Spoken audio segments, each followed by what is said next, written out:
there's going to be a night at nights out at Tabcorp Parks, Melton tomorrow evening. It's going to be a first here in Australia with the Great Southern Star. It's a new innovation. Now, what's going to happen? It's all for the trotters.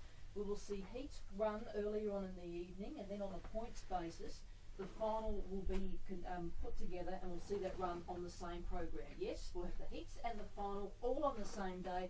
It's a first, and we're really looking forward to see how this concept goes, the Great Southern Star. We do have prizes to give away on today's panel. Plenty of giveaways. It's going to be a great night, and what we're going to do is give away a dinner for two trackside out at Tabcorp Parks, Melton. Do stay tuned for the prompt. We've got the good four boys with us. Jason Bonington from HRB. How are you, Jason? Great, Nadia. Looking forward to this this series. It's revolutionary, of course. It's modelled after the Elite Lot, but it's going to be a terrific night at Melton tomorrow night. Definitely. Hutchie's with us. Hutchie, we don't see this often in Australia, and being the international gate trotting, I think it's time that we will be following that a lot more trotting. It'll put harness racing on the international stage, and I'm really interested to see how this concept takes off tonight. I think it's a great concept, and the Elite Lop is it's the major trotting race in the world for mine. I've been to quite a few of them, and actually the man that has been instrumental on that, Klaus Cocker, sitting over here behind me at the moment. Look, I think internationally we're in trouble a little bit harness racing wise. The Americans who were basically the pacing's their major gate, they're in a bit of trouble. Europeans aren't, and I think we're sticking with the right sort of people. But the trotting gate, the pure trotting gate, has never really been given a big enough go in Australia, and it's starting to work out really well. And I'm really excited, not only for this race tonight, but even looking at the 3-year-olds, or tomorrow night, right? Even looking at the 3-year-olds. They're the future of it, and they're just superstars in the making. And I think it's all systems go for trotting internationally for Australia and the rest of the world. Definitely. Just clearing the dividends at Werribee, 16.7 1, 6 in Scatelli, 4 and 150, Tail of a Diva 150, 350, Mitford Sister, Quinella 750, Exacta 16, Trifecta 88.70 in the first four, $330.90. We do have a very special guest who has made the long trek from the Northern Hemisphere in Johan Untersteiner. Johan, welcome. What do you make of Australia? Thank you so much. Yeah, I have a very good time here in Australia, and in Sweden right now we have like snow weather, so I think this is much better. You think it's a lot better? Yeah, a lot better. What do you make of our harness racing? I haven't seen so much. I'm gonna go first to the track tomorrow. I haven't raced here yet, but I've seen quite much on the television, and I think it's a little bit different than Sweden, but it's harness racing, and it's quite the same, but a little bit different. You probably find it unusual in Australia that we have so much pacing and not a lot of trotting. It's very, very different from where you come from. Yeah, in Europe we don't have any pacers.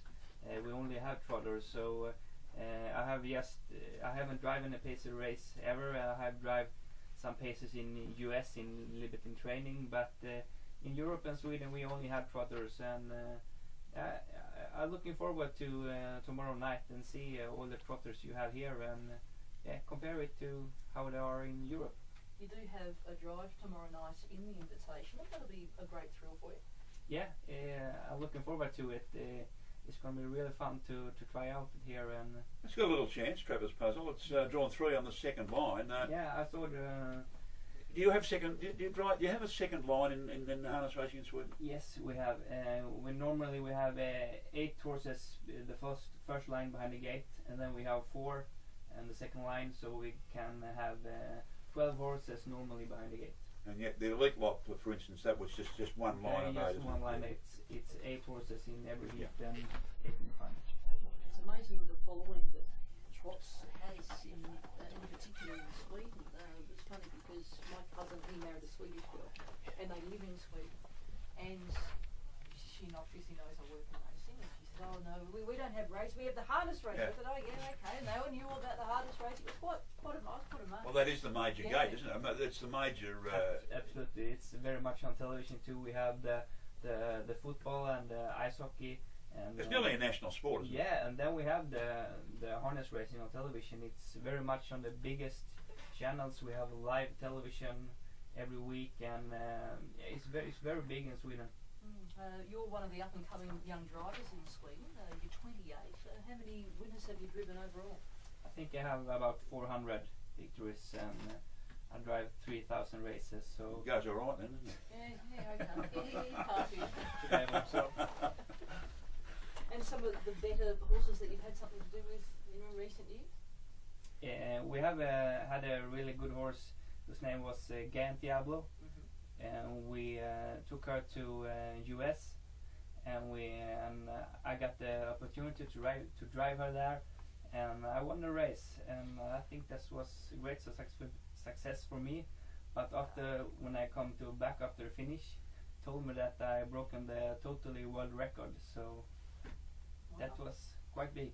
Was that the Meadowlands? No, at the Red Mile. Oh, Red Mile. Yeah. Right, the other one. You've travelled around the world a bit, haven't you? We've seen I've been to all those places, yeah. I just love it, and I'll be doing a little bit more of it soon too, Nadia. You're not leaving us just yet, so... No, about a month ago, I don't know if anyone knows, but I just made the announcement on Friday night, on Tuesday night, that that'll be my last Sky on Saturday night, but totally finishing in a month's time, so I'll be doing a lot more travelling than I have in the past. Not that I haven't already, but I love it. We'll make sure you catch up with Johan. Oh, sure, well, I'll be looking for a tip there, mate. Yeah. How do you think this concept works where we have heats and a final all in the one program? We don't see it often here in Australia. I think it's a very great event, and it's a problem if you have to start in the second line in the heat. But I heard that many of the good horses had bad start position tomorrow. But That's a race. I think I've marked it $5 the favourite. okay. It's a race like that. I marked Yeah. your horse $13, so he's one of they nearly all can win. So it's down to the best driver. Yeah. No pressure. No pressure at all. Just having a look at these two heats tomorrow for the Great Southern Star, they're outstanding. I'm really looking forward to visually how this all takes off. We see the first heat, which will be at 7 p.m, followed by the second heat at 7:33, and then later on in the evening we have the final at 10 p.m. Now, Jason, the final field we won't know obviously till after the heats, and the best qualifiers, they get to pick their barriers, is that correct? Yeah, very similar to the Elite Lop, as a matter of fact, Nadia, where the two winners will go off on a ballot and they'll choose their gates first, then second place and third place, and after them it's done on time. So the next four positions in the final, which will be run at 10 o'clock, will be done on times. Theoretically 7 horses can get through from one heat and only 3 from the other, but Johan already touched on the fact that both heats have got, I think, the biggest names drawn off the second line, so it's almost become like a preferential draw for both the heats of this Great Southern Star, and I expect really quick time such. I think they're going to fly in both heats, and they're both going to be very, very competitive affairs. Well, they probably have to put themselves into the race. That's the whole point, and get around. We're in Australia, we're basically novices at mile racing for square gators, although it's happened a lot over the last couple of years, and I think only now are we realising, the drivers are just realising now, you've got to put them in the race. You can't sit back last over a mile when they can back them off for 1/4. Yeah. Well, just looking at the first heat on the punting front, and Hutch, I'll throw it over to you first. How do you see this being run, and is there any value there to be taken today? Look, I haven't looked at the fixed odds prices. I did have something to do with the ones that went in earlier in the week. I'm tipping number 2, Elegant Image. It, for mine, should be favourite. It's been super in its lead-up races. It galloped out first up, going back a couple of weeks here, and still got up and ran third to Vulcan and Earl of Mott, who I think is one of its main dangers. Here in last week, it just was caught 3 wide and really didn't get into the race, but it was still a very good run. I thought Earl of Mott's got good gate speed.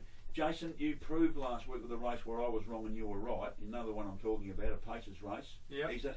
This is the gate speed man of harness racing. He had the thing in front. I didn't even consider it leading. It led by about 3 lengths. So please tell us who's going to lead in this race. Yeah, well, that was a major, Joe, and thankfully we got the Don't grow too rules much, there. because I was wrong. So.